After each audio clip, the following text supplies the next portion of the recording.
Welcome to another edition of the Litigation Psychology Podcast, brought to you by Courtroom Sciences.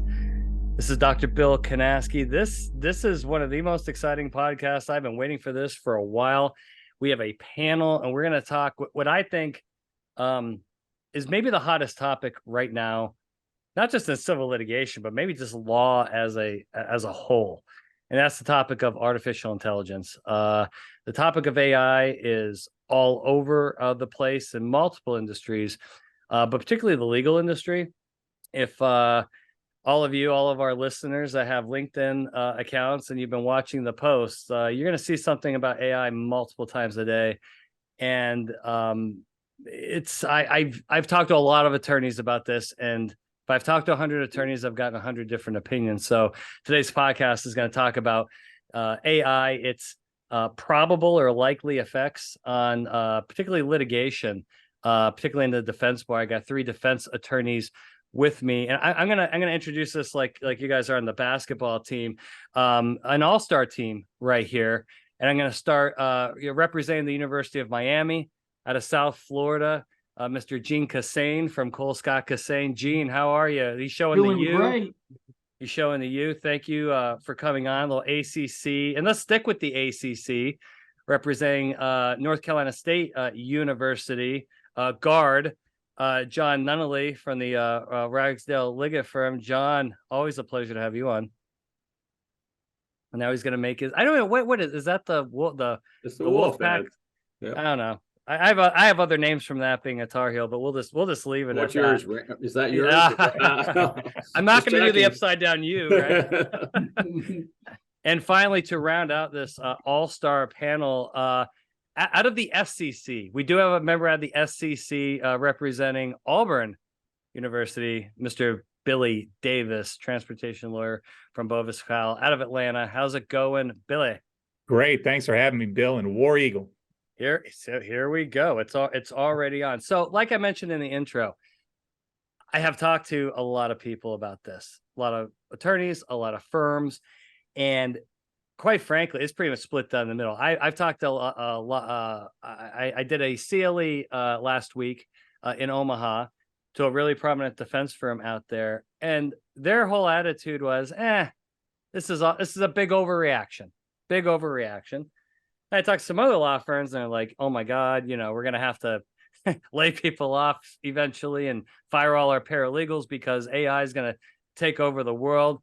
John, up in Raleigh, has your firm kind of had a team meeting about this and kind of okay, where are we at? Where are we going? What's our plan here? And what have the attitudes been internally with you guys? No, we haven't had a team meeting about that. That's funny. If you knew our firm and how we operated, that'd be funny. But no, we have certainly had a lot of discussions about it. I mean, that is, you're right. It is the hot topic. How is this going to impact us? And we've utilized it some. I've used it on a few cases to try to see how it could be incorporated. I'm very much of the middle ground on this. I think it will be incorporated into the practice of law. I don't think it's going to put tons of lawyers out of work. I do think it's just another tool that we'll incorporate and use. Will it shift some of the roles people have? Yes. I know when I put this on my calendar, my secretary said that when we started speaking to text dictation, she thought she would be out of a job in a year. And fair. Not at all. I mean, there's been so many amazing technologies that have come forward in the 30 plus years I've been practicing law that I would have thought might put people out of work or change it or put me out as a defense attorney. We incorporate them, it kind of adapt and move on. So at this point, I'm more of a let's not overreact. Let's see how we can utilize this technology to help us. But it's still, I think, one that we're groping with and exploring, and how it'll be adapted into the practice of law. Yeah, fair enough. Gene, you have 12 offices. And I'm sure this topic has come up, and it's a unique topic that everybody knows what AI is, but like, do you really know what it is? Like, it's kind of like this nebulous thing. And have your firm talked about it and about the either potential role or how it's going to affect your practice? Yeah, Bill, we sure have. And, I sort of echo John's comments, Bill, I don't see AI taking good lawyers like Bill and John and others and putting us out of work. I really see it as something that's going to enhance the quality of what we do and give us an efficiency, right, with which to do it better. So we've spoken about it quite a lot, Bill, where we are applying it predominantly twofold. One, in our accounting department. So we have a big law firm, right? Oh, wow. 600 plus lawyers. You have a big accounting department. And AI has so far, and it's only going to get better, has helped us in so many different ways. It helps us with time review to ensure that we're billing consistently with client guidelines. When time is cut by the third-party vendors, we have an AI program that advises why it's been cut.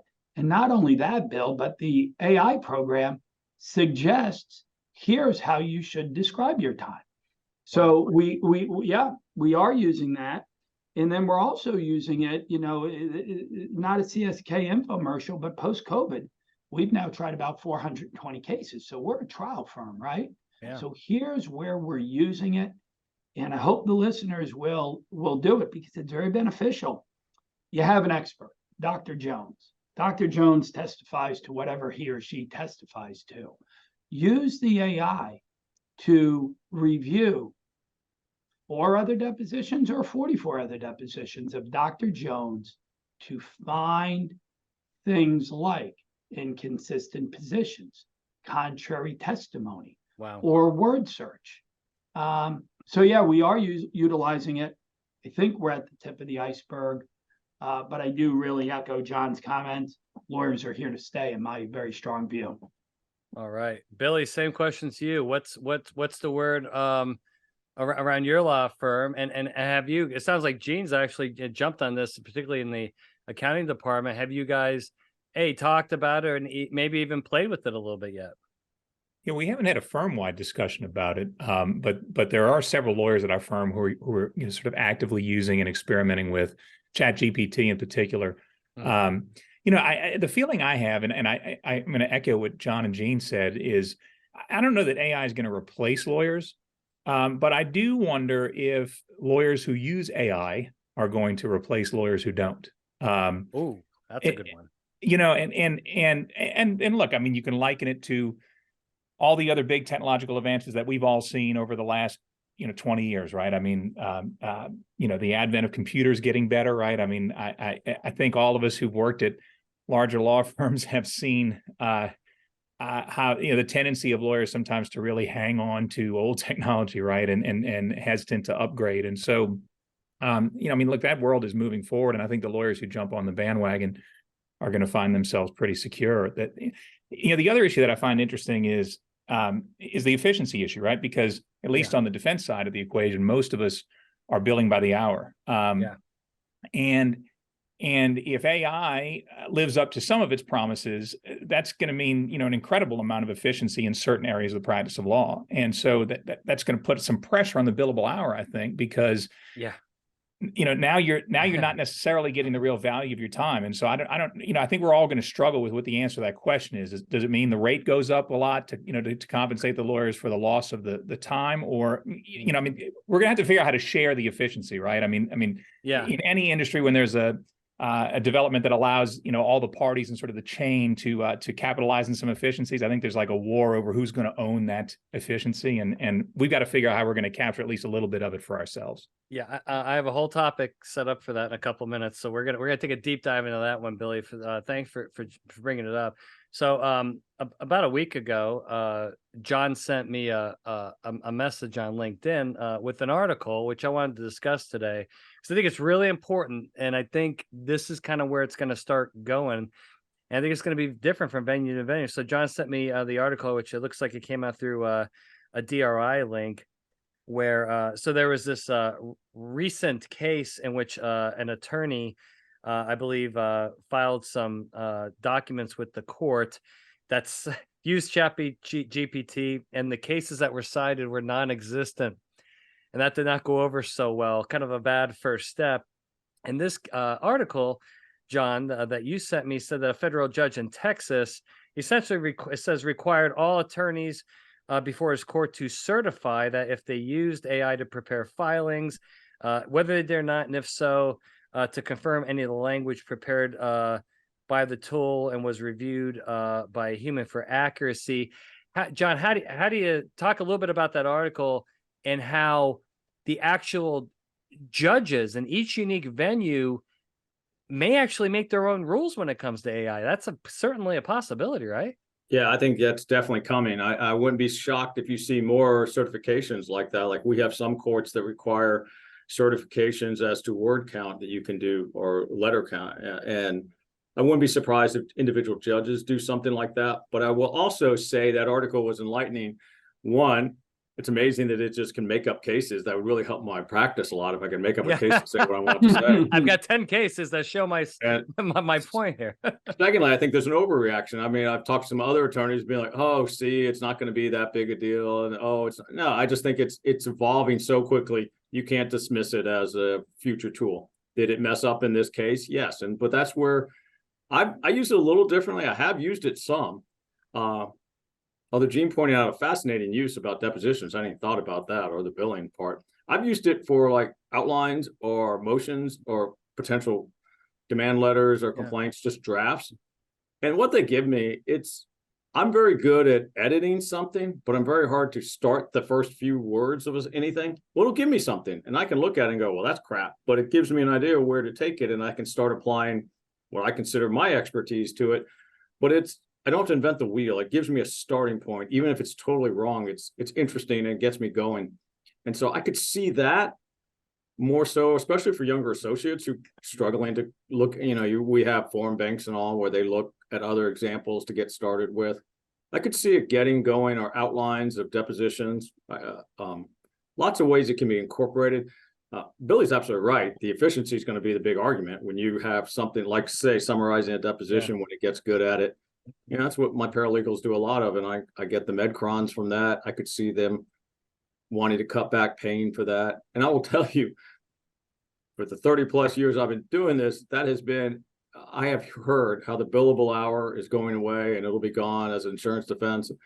I've given up. That is not, the efficiencies will get argued about, and how and where and how, but there's just no better way on litigation to track your time than that. And so I totally agree with Billy's point about the hours. And I agree with Gene's. There are a lot of uses, many of which I hadn't even thought of, but I mean, it's an interesting technology. But I get back to it's not going away, but it's not going to drive everybody out of business either. I think there is the middle ground somewhere that we'll grope around for a couple of years and we'll find eventually.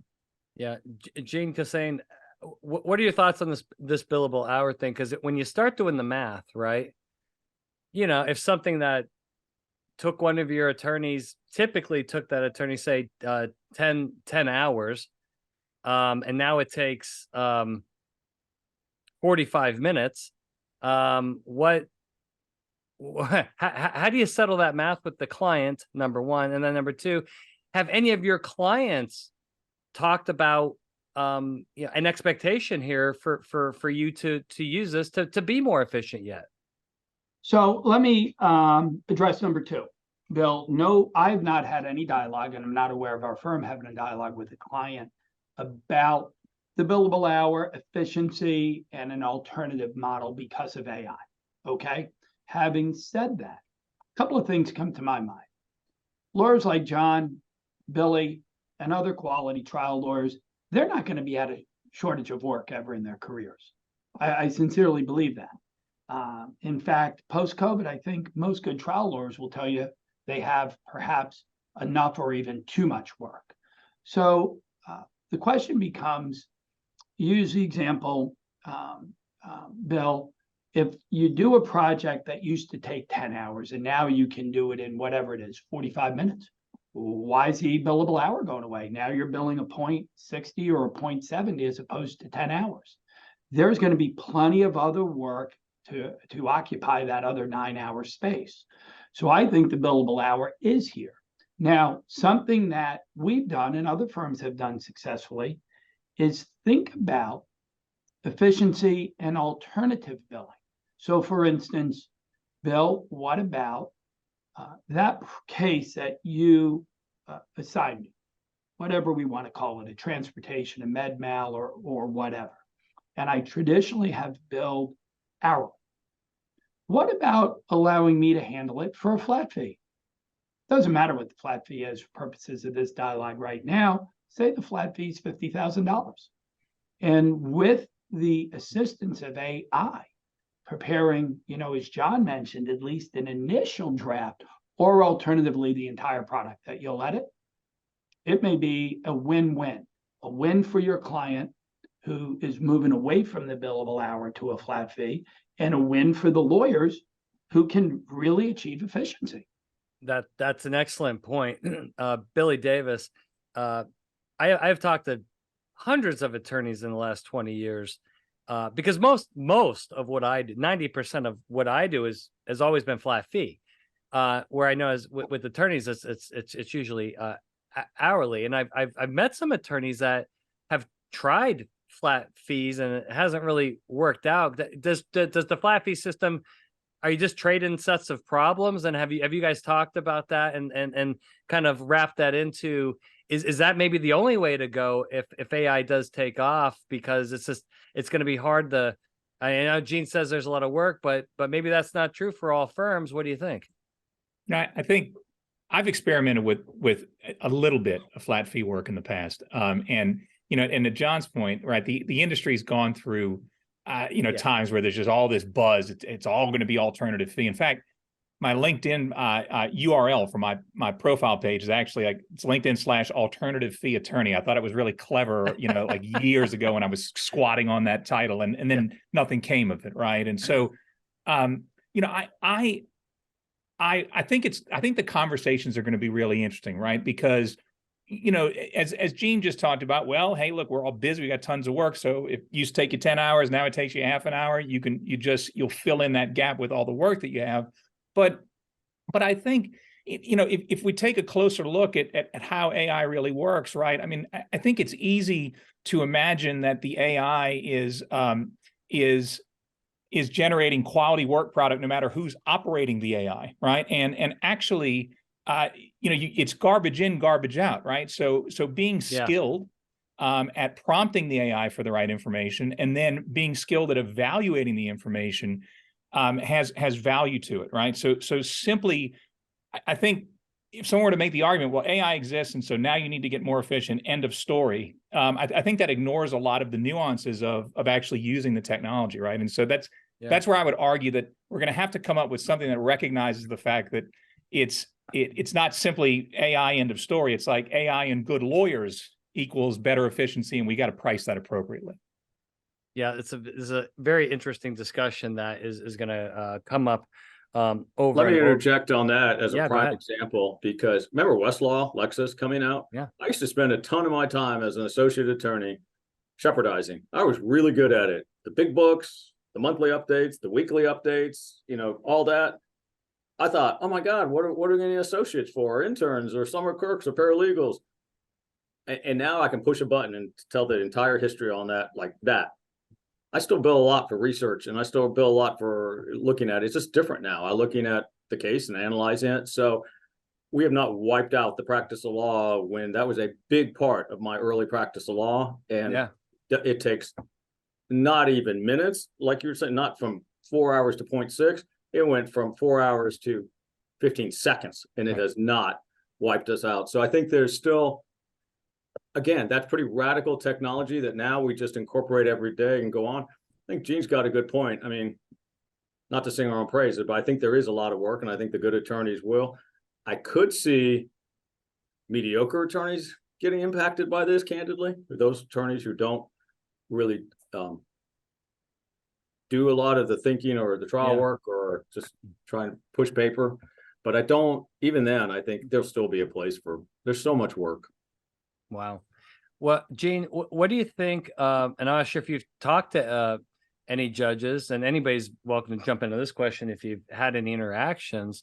How do you think the bench, do you think judges are going to see this as a positive or a negative? And then to what extent does a judge have a power to either encourage use of AI or or somehow try to shut it down. I mean, we know how different judges are. I mean, look at jury selection. Jury selection procedure is never the same. It's different every judge, every court. That's why jury selection is such a damn headache, depending on where your case is at, because there's zero consistency. Is that going to be like that with AI, or would there be some sort of, Gene, maybe some type of standardization? Where do you see it going? Well, I think that the recent example that we've spoken about with chat GPT and the errors have the whole nation, the lawyers and the judiciary, on high alert that this is going to be used. Do I believe, and I give great respect, we all do, to the judges and their powers. Do I believe that they're going to shut down the use of AI? I don't. But as I think it was Billy or John mentioned, a judge in Texas is requiring now that the lawyers attest to whether they've used AI and have they reviewed the accuracy. So where do I think this is going? Where we've been from the beginning of lawyering, Bill, and it's this. If our name is on it, whether it's John, Billy, Gene, or any lawyer, we attest to the accuracy and the candor and the veracity of what we've written. So if we can get or achieve greater efficiency through AI, great. We're still accountable to the judges for what we submit to the court, and we're going to remain accountable. So here's high alert in my view, guys and ladies. We rely on young lawyers to do what young lawyers will, right? Less experienced folks. Not that they're not fine people, they are. But if they take shortcuts and they rely heavily on AI and they don't do what's necessary to verify, trouble is brewing. Yeah. So we've got to be accountable to the judges, as we always have been. You know, if I could just jump on that real quick, because as a corollary to that, and you know, all of us who've done defense work and had the good fortune to work for very large companies, I think at one point or another have found ourselves in a situation where, you know, we have to do document production, right? We're in discovery, and our client is big and sophisticated enough to where they tell us as their lawyer, don't worry, we're going to take these requests, we'll get the documents together for you, we'll send them over to you. And they really kind of lock you out of that process. So you're entirely relying on your client to, you know, to produce responsive documents, right? And sometimes that can go awry because for whatever reason, if the client screwed up in pulling documents and that later is revealed to the court, it puts you in quite a bad spot as the attorney. And so if our clients are using AI to, you know, whether it be a large corporate client who's using AI to pull together a document production, or let's just say it's a small client who gives you some photographs or some video and says, here are the photos of the accident. How do you know that client didn't use AI to create the photos, right? And so who's going to verify that the you know, the document production or the photographs weren't created through the use of AI? So really interesting question, right? Hey, Billy, you hit the nail on the head just by the singular example of photographs. There have been instances, and others may have heard of this, where the photographs are not authentic, where they have been created and in fact relied upon. And I think every trial lawyer going forward is going to have some degree of concern, or we're on high alert. Are our adversaries using, not that they're doing it intentionally, I'm not suggesting that they are, but are they using authentic, reliable, appropriate evidence? Similarly, are we? AI is going to cause problems, and I think, Billy, where you're going, spot on. We're going to have headaches. Well, this is a perfect transition into my next topic. Now, I recall there was a time in which now there was no Uber, there was no Lyft, and then those are two amazing, you know, technology platforms that now we all use, and with that came a bunch of lawsuits against Uber and Lyft for various things. With new technology, you get new forms of litigation. So, John, I'll throw this over to you. Does this create so these headaches that Gene just described, does this create the potential for more legal malpractice claims? Yeah, that's a good point. Yes. Answer. If there's anything we're doing, someone will find a way to sue over it. I will say, though, the photographs and all, that's been an issue for a while. Even I, in my limited technology, can manipulate photographs pretty easily and effectively, right, Bill?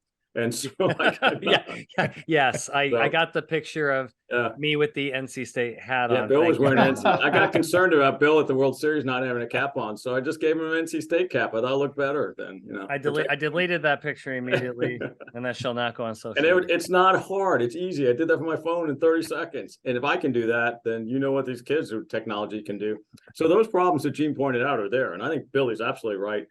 We've all run into the problems of clients who have not given us everything they've said that's not responsive. And then it comes out later and piecemeal. And then, you know, they file a motion to compel and they show 14 examples to the court. And it's like, Your Honor, relied on this good corporate client. You know, you can't throw your client under the bus. So you're sitting there going, rolling your eyes. I should have just put my foot down, which is easier said than done with the 800-pound gorilla client sometimes. But so those problems have existed. And the whole point is this is going to solve some problems and it's going to create some new ones. It's going to close off some opportunities we've had in the past and create some new ones. You're right. There may be a whole bunch more litigation and we're going to hire in a bunch more lawyers going forward because of this. I mean, I just don't know where it's going to go. But I think you're crazy if you put your head in the sand and pretend like it's going to go away. I think it's there. And you're right about litigation. I think there are causes of action that are coming that I can't even envision. But I remember when Uber started, you brought that up. Great example. Because I thought, no way, I don't trust it. I can't see that.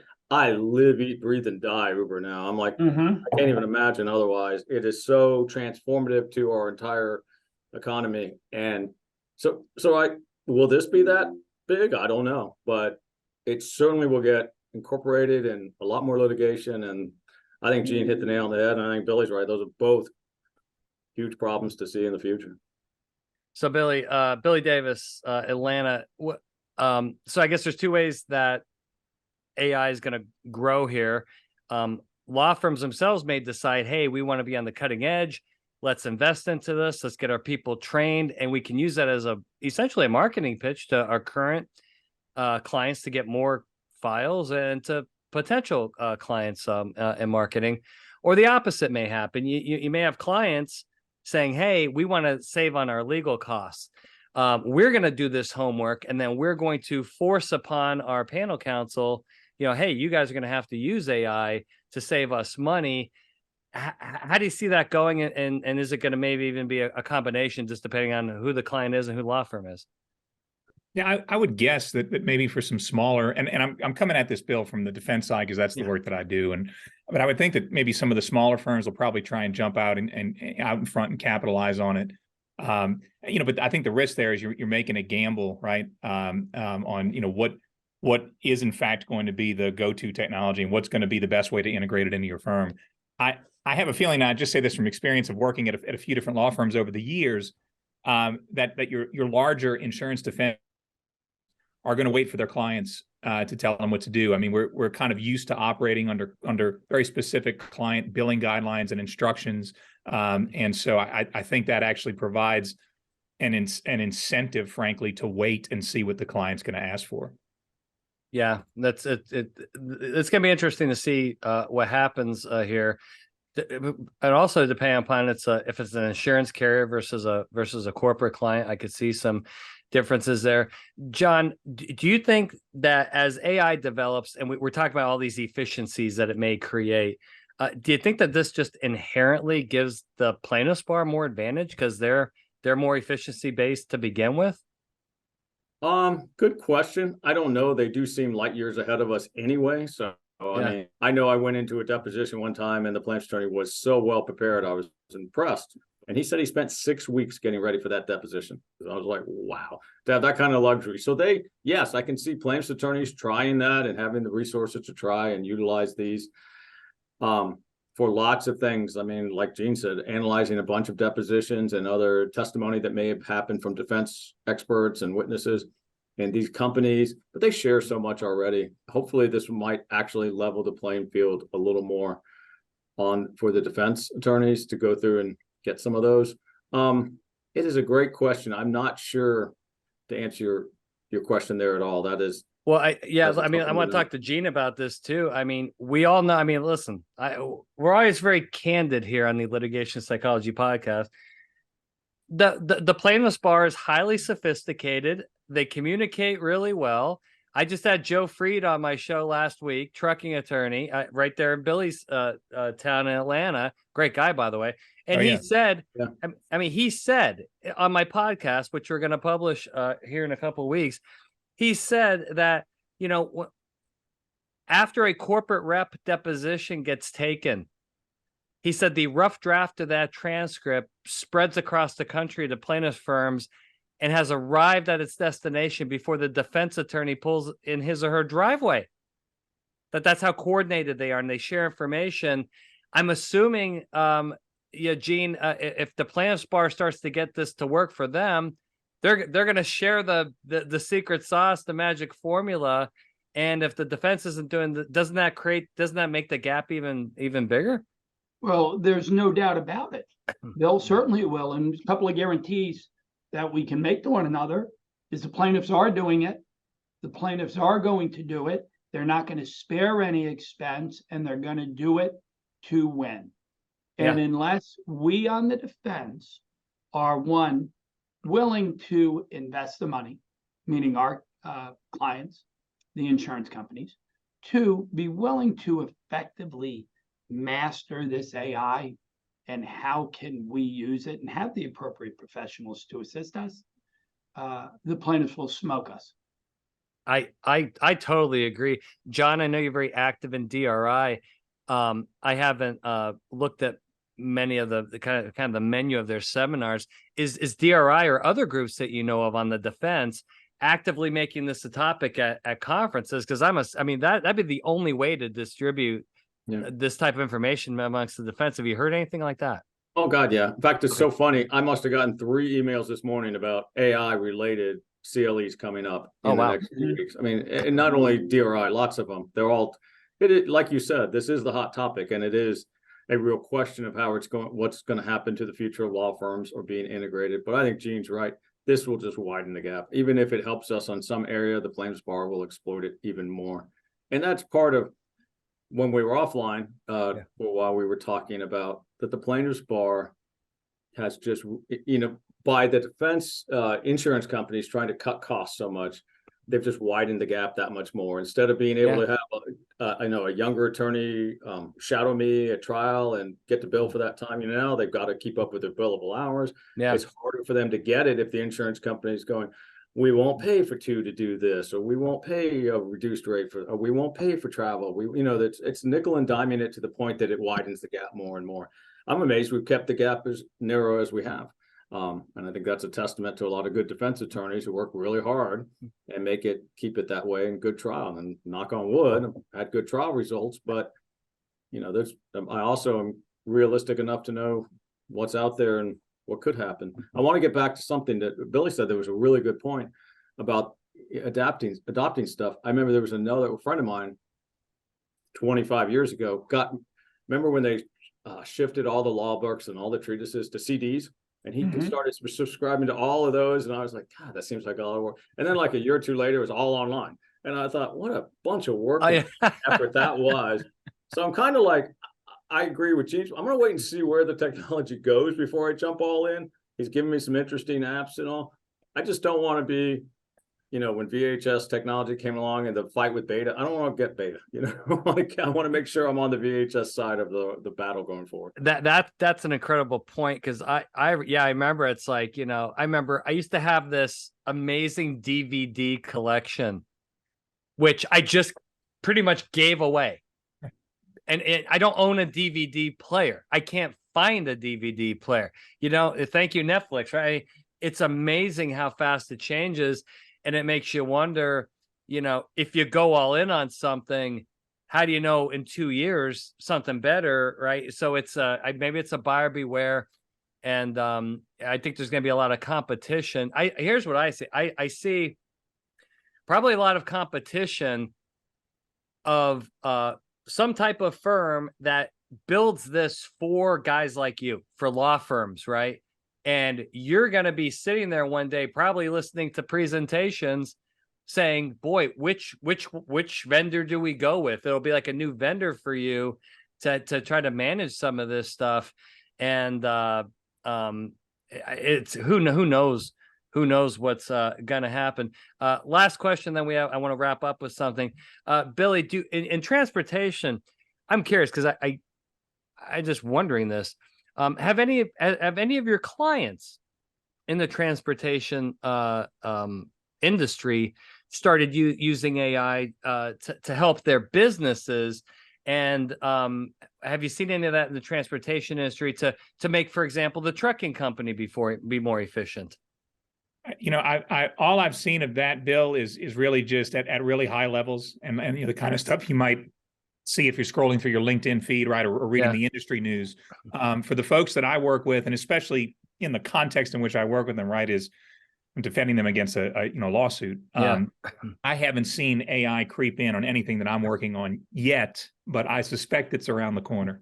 Because just like, and John, this with your transportation clients, like, for example, like dash cam technology, right? Sensor technology. Well, now, you go to trial, and if your client doesn't have all that technology, it's certainly used against you in front of the jury. So now it brings up, 5 years from now in any industry, right? Gene, any of your clients, I mean, a plaintiff attorney is going to be able to say, well, this company knew it could use AI to do X, Y, and Z. It decided not to save money. Hey, now we're here today. I see this as actually, I think AI ends up being a legal argument, just like the dash cam technology or any other type of safety technology that's out there that a company may not invest in for whatever reason. If it's out there, you're not using it. Isn't that a solid plaintiff argument? It's a great argument. Let me, Bill, comment, take it outside of the context of law firms and courtrooms, put it in the context of hospitals. There are many hospitals now that are using AI when somebody arrives at the emergency room to assess and determine probability that while they're there, they're going to have a stroke or a respiratory event or a cardiac event. This person's going to have something catastrophic within the next 4 hours. And if you're not using the AI, good luck to you, man. Yeah, you bet. You hit the nail on the head, Bill. Wow. They're going to use it against us. Gene's absolutely right. I mean, that's right. A hospital, you got folks hooked up to monitoring equipment, so you've got an ability to capture a great deal of data, right? And in commercial trucking, the telematics on the trucks is already astonishing, and it's like more and more every year, right? And so, think of some of the emerging technologies that AI could assist. For example, driver-facing cameras, very contentious issue in the business, right? But there's always a question, well, who's going to monitor those cameras? Well, the answer is AI could do it. And AI could tell you which of your drivers are holding something in their hand or taking their eyes off the road. And not just that they're taking their eyes off the road, but how often they do it, when they do it, right? I mean, an enormous amount of granular detail that I believe the plaintiff's bar will use to establish like a new standard of care, right? Wow. And to make the argument that the company can, in the exercise of reasonable care, make all these determinations of who their risky drivers are, and they're not doing it. Yeah, the definition of reasonable may change very quickly with this technology. Okay, let's wrap this up with the final question. I am going to my web browser right now. College football odds right from Las Vegas to win the national championship next year. Here's the top 10 in order, starting with the best odds. We have Georgia, followed by Alabama, Ohio State. No, hey, listen, no surprises there. This is where it gets interesting. Number 4, Michigan. Number 5, LSU. Number 6, USC. Number 7, Clemson. Number 8, I find this astonishing. I have no idea why they're in there. Florida State. 9, Texas. 10, Penn State. Notre Dame is number 11, did not crack. Tennessee, 12. So the question. I'm going to start with John in Raleigh. Does the national championship this year coming up come within those kind of top 5 teams, or do you think it's somebody outside of those top 5? So as a reminder, it's Georgia, Bama, Ohio State, with Michigan filling out that top 4. Where do you see this going? Yes, I think it's Georgia. I think it's Georgia and Alabama by light years. It's not even close. Ohio State's maybe in there competitively, and a couple others who can give them a good game. not even close. I mean, Georgia is leaps and bounds better than most of the rest of the league, including Alabama. And Alabama's leaps and bounds. I mean, it's like Secretariat and then Secretariat squared and then everybody else.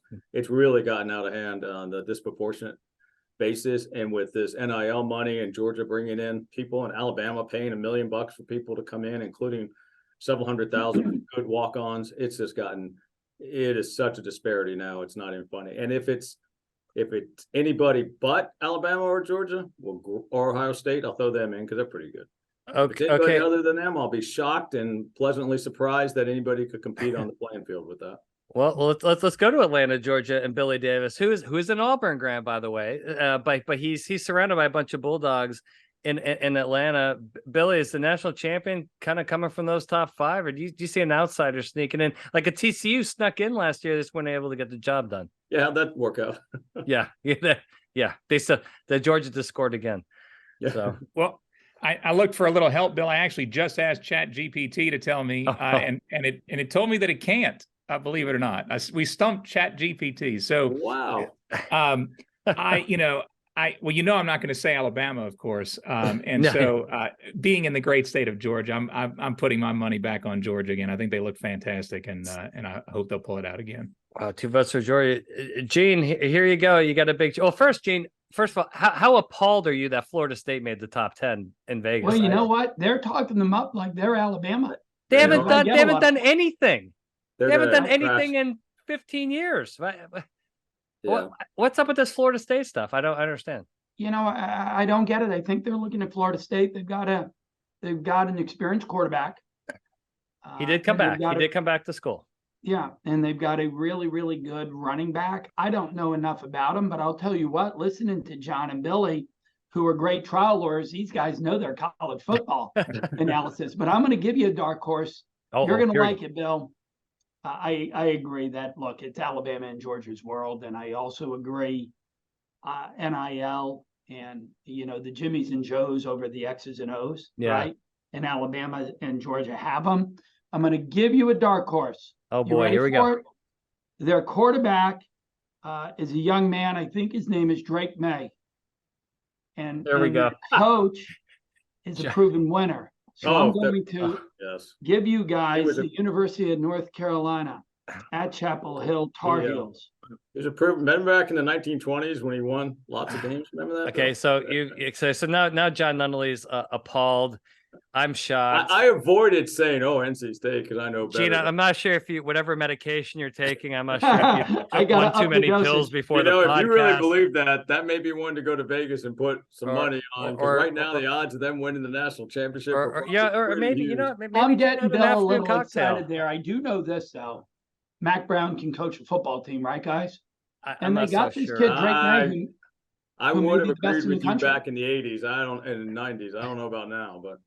Yeah, maybe you're right on that. He made some decisions those last couple of years that I go, because he had some talent on that team the last couple of years. This year, he's got a hell of a quarterback. I'll give you that. I think that's a good guy. Well, a lot of changeover in coaching staff. A lot of changeover in coaching staff, and I do have my. It really helps when your players don't have to go to class. Oh, so here we go. Here we go. Boy, I'm glad this podcast is over. Well, I want to thank each of you. And I think this is the first of probably many podcasts I will have on this topic because things are going to keep changing. But I thought this was excellent. Guys, thank you so much for being on the show. I can't wait to keep talking with you about these topics. And as things change, here on the podcast, we try to disseminate information.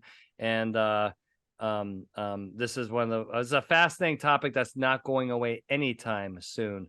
So, guys, thank you so much for being on the show. And to our listeners, thank you for participating in this edition of the Litigation Psychology Podcast. We'll see you next time.